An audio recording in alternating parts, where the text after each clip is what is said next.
Guys, so this afternoon I'm gonna bring you my summer reading list of all the books that I want to read this summer.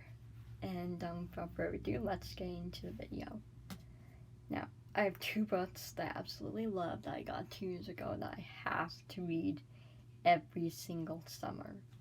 So, those two books are The Summer I Turned Pretty by Jenny Han and We'll Always Have Summer, also by Jenny Han. This is a free book series, but I didn't like the second book, so I'm just going to read these two. So, the first book is Some Summers Are Just Destined to Be Pretty. When each summer starts, Belly leaves her school life behind to escape to Cousin's Beach, the place she has spent every summer of her life. Not only does the beach house mean home away from home, but her favorite people are there: Suzanne, her mother's best friend, and her sons, Conrad and Jeremiah. Belly has been chasing Conrad for as long as she can remember, and more than anything, she hopes this summer will be different, despite distractions from a new guy named Cam, and lingering looks from Conrad's brother, Jeremiah. Belly's heart belongs to Conrad. Will he offer his heart to her? Will this be the summer that changes everything? So that's the description of the first book that I'm going to read. And the third book is If Only Summer Could Last Forever. Her whole life, Belly has been in love with the Fishers. Suzanne was like a second mother to her. Conrad was her first love. Jeremiah was her first real boyfriend. Now, after 2 years, Jeremiah gets down on one knee and offers Belly what she has always wanted: to be Belly Fisher. As Jeremiah and Belly head back to Cousin's Beach to plan their wedding, Conrad comes home to tell Belly he has made a mistake when he broke her heart. Now Belly must confront her feelings for Jeremiah and Conrad, face the truth she has possibly always known. She'll have to break one of their hearts. So those are the first two I'm going to read. The next one I want to read is To All the Boys I've Loved Before. Now, I'm pretty sure most of you know the description to this book. It's a Netflix movie, it's one of my favorites, but let me just read it quickly anyways. Laura Jean keeps her love letters in a hat box her mother gave her. They aren't love letters that anyone else wrote for her. These are ones she's written, one for every boy she's ever loved, 5 in all.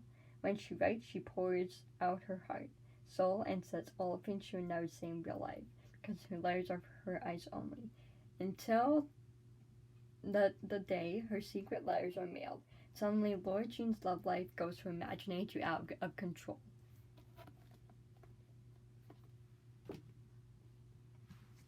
The next one is going to be P.S. I Still Love You. Laura Jean didn't expect to really fall for Peter. They were just pretending until they weren't, and now Laura Jean has learned what it's like to be in a real relationship, not just a make-believe one. But when another boyfriend from her past returns to her life, Laura Jean's feelings for him suddenly return too. Can a girl be in love with 2 boys at once? In this charming, health-filled sequel to New York Times bestseller To All the Boys I've Loved Before, Laura Jean is about to find out that falling in love is the easy part. And next one is Always and Forever, Laura Jean. Laura Jean is having the best senior year. There's still so much to look forward to: a class trip to New York City, prom with her boyfriend Peter, beach week after graduation, and her dad's wedding to Mrs. Rothschild. She'll be off to college with Peter at a school close enough for her to come home and bake chocolate chip cookies on the weekends. Life couldn't be more perfect, at least that's what Laura Jean thinks. Until she gets some unexpected news. Now, the girl who dreads change must rethink all her plans. But when your heart and your head are saying 2 different things, which one should you listen to? That's the next books I'm going to read are The Heartbreakers. Oliver is the legion of one of the world's hottest band, and Stella has no idea. When I met Oliver Perry, I had no clue he was the lead singer for the Heartbreakers. He had no idea that I was the one girl in the world who hated his music. Stella will do anything for her sister, even stand in line for an autographed Heartbreaker CD, for 3 hours. At least she met a cute boy at Starbucks beforehand. A blue-eyed boy who looks an awful lot like Oliver Perry. Of course, Starbucks Guy is the lead singer for her least favorite band, Faint's Universe, but there may be more to Oliver than his world-famous charm, because even after she insults his music, to his face, he still gives her his number. Seriously, what is her life? But how can Stella even think about being with Oliver, dating and laughing pulling pranks with the band, when her sister could be dying of cancer? Paper hearts. I'm sorry, he said slowly, untying the ribbon that held his mask in place. I didn't want you to think of me any different. Somehow I kept my mouth from falling open. I knew his face, but my mind couldn't accept that he was the person looking down at me. My real name's Alec. Philic, I think, I don't know how to pronounce that, has had her entire future planned. Ever since her older sister ran away, she's had the full weight of her mother's expectations on her shoulders. So she works hard to get straight A's and save for college. Except sometimes the best things in life are unplanned. Like when Malik meets a handsome, masked stranger while she is volunteering at a charity masquerade ball. She never thought he'd flirt with her, and she certainly never thought he'd turn out to be Alec Williams, a member of the world-famous band The Heartbreakers. Malik uncovers a shocking family secret. Suddenly, she, Alec, and two best friends are off on a road trip to find Philippe's missing sister. She's about to discover that unexpected turns have a peculiar way of landing right where she needs them to be. It's been so long already. This is another favorite book of mine called OCD Love Story. I love it. When B meets Beth, she knows instantly that he's her kind of crazy, sweet, strong, kind of messed up Beck. Understands her like no one else can. He makes her feel almost normal. He makes her feel like she could fall in love again. But despite her feelings for Beck, B can't stop thinking about someone else. A guy who is gorgeous and majestic and has no idea B even exists. But B knows a ton about him. She spends a lot of time watching him. She has a journal full of notes. Some might even say she's obsessed. B tells herself that she's got all under control, but this isn't a choice. It's a compulsion. The truth is, she's breaking down, and she might end up breaking her own heart.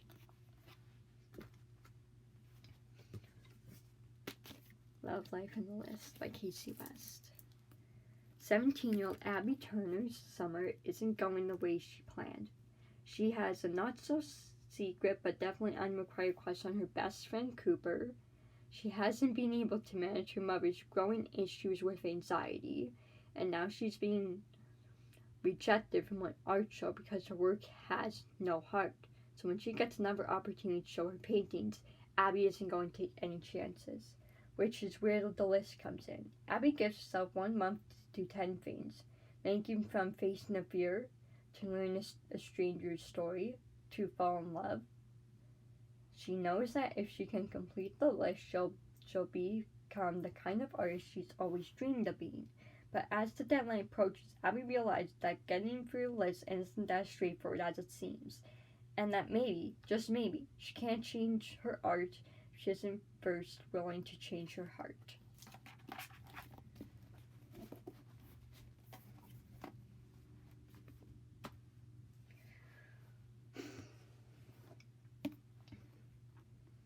I've got a huge crush on a bookish boyfriend. Tiffany's image reimagined our favorite literature romance.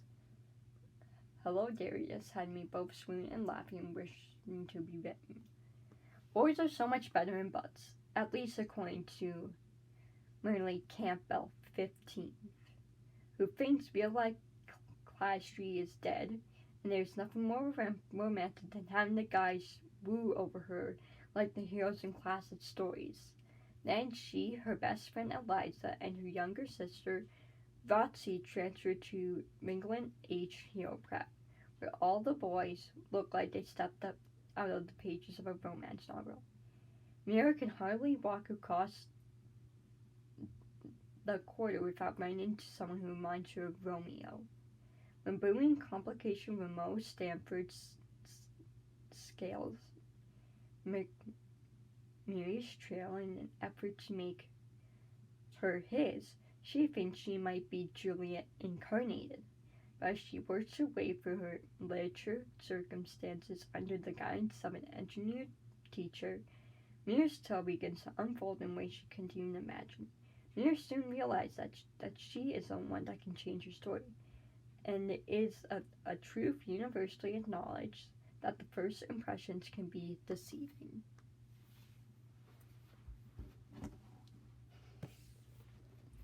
Kiss Cam. Oh my, we're into 10 minutes already. I'm so sorry, guys. Kiss Cam. I've absolutely... Jupiter, Jasper, and Lenny have been best friends forever, and together they co-own a vlog channel called We Were Vlogging Here. Their fans believe that Jupiter and Jasper are perfect for each other. And the simple truth or their inspired kiss soon spirals out of control into a whole new world of making out and surprise kisses. Desperate warnings from her friends and family, Jupiter puts her worries aside and convinces herself that nothing can change her relationship with Jasper. After all, it's just a kiss, right?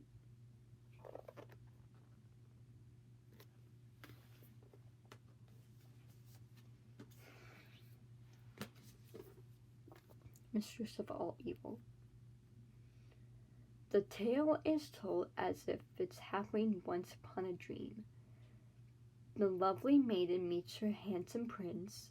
The story has been told many times and in many ways, but always the maiden learns she is a princess who has been cursed by a dark fairy to fall into an eternal sleep. For her three good fairies try to protect her, the princess stumbles to the curse. But the power of good endures as her prince defeats the fire-breathing dragon and waits her with true love's kiss. Yet this is only half of the story. What of the dark fairy Maleficent? Why did she curse the innocent princess? Many tales have tried to explain her motives. Here's one account pulled from those passed down through the ages. It's a tale of love and betrayal, of magic and revenge, and it is the tale of the Mistress of All Evil.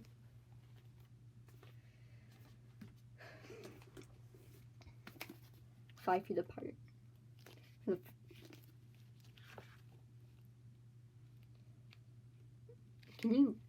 Can you love someone you can never touch?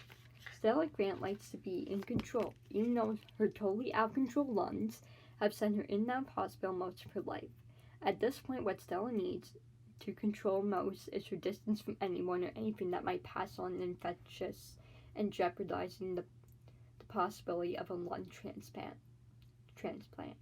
6 feet apart, no exceptions. Only thing Will Newman wants to be is in control of is getting out of this hospital. He couldn't care less about his treatments or advancing new clinical trial. But Will is exactly what Stella needs to stay away from. But suddenly, 6 feet doesn't feel like safety. It feels like punishment. What if they could steal back just a little bit of space their broken lungs have stolen from them? Would 5 feet apart really be so dangerous if it stops their hearts from breaking too?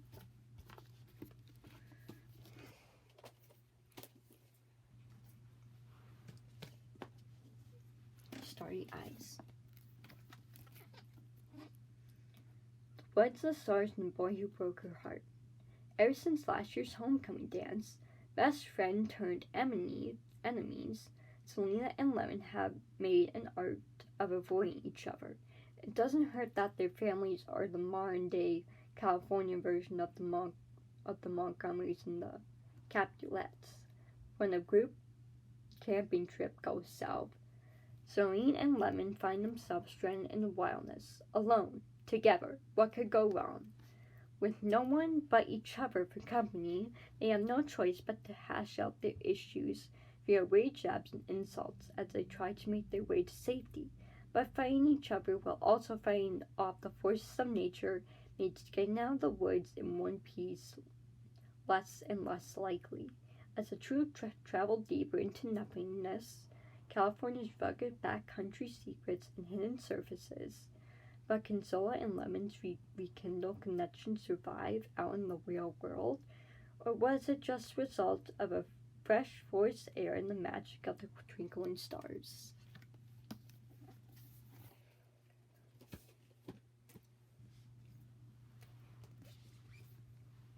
Miss Simon. This is one of my favorite books of all time, so let's go on to it. Caitlyn is a Simon, bound to serve the ocean by using her voice to lure humans to their death at sea. A single word from Caitlyn can kill, but she can't resist spending her days on land, wishing she could speak and live freely among ordinary humans. Alec. Alec is a human, a kind, handsome boy who's everything Caitlyn's ever dreamed of. And though she can't talk to him, they begin to form a connection Caitlyn doesn't want to ignore. Falling in love. Falling in love with a human breaks all the ocean's rules. But for the first time in a lifetime of following the rules, Caitlyn is determined to follow her heart.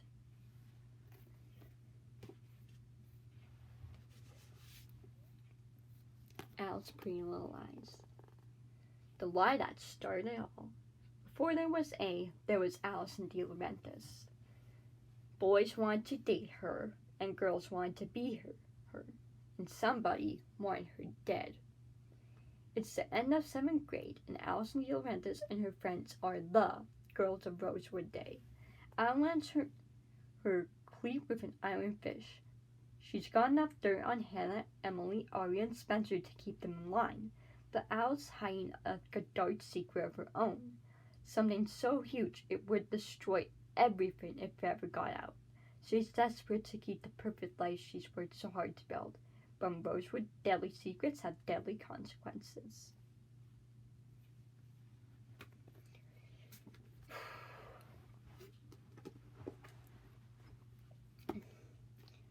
Can a kiss ever be just a kiss?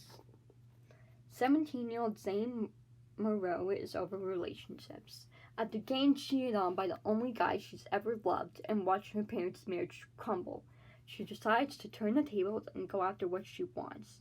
What she wants are kisses. Athletes, musicians, poets, bad boys.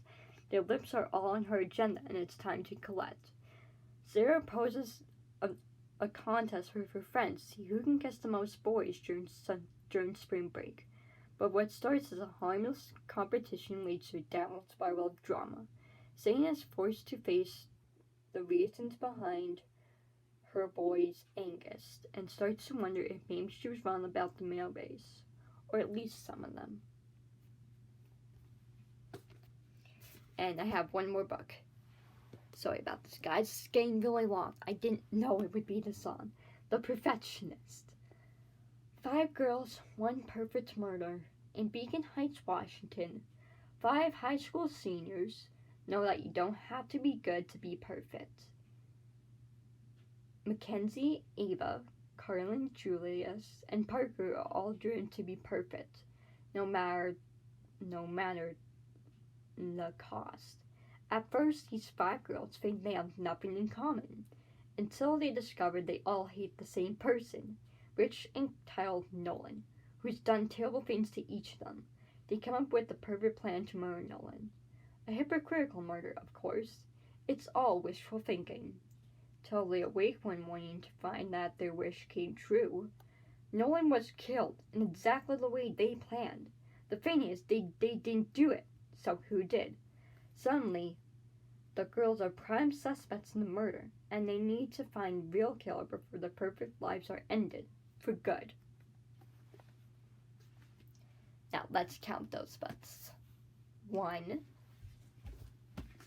2, 3, 4, 5, 6, 7, 8, 9, 10, 11, 12, 13, 14, 15, 16, 17, 18. I need to read 18 books over the summer, guys. Wow. Anyway, that's been a really long video, so I hope you enjoy this. Bye!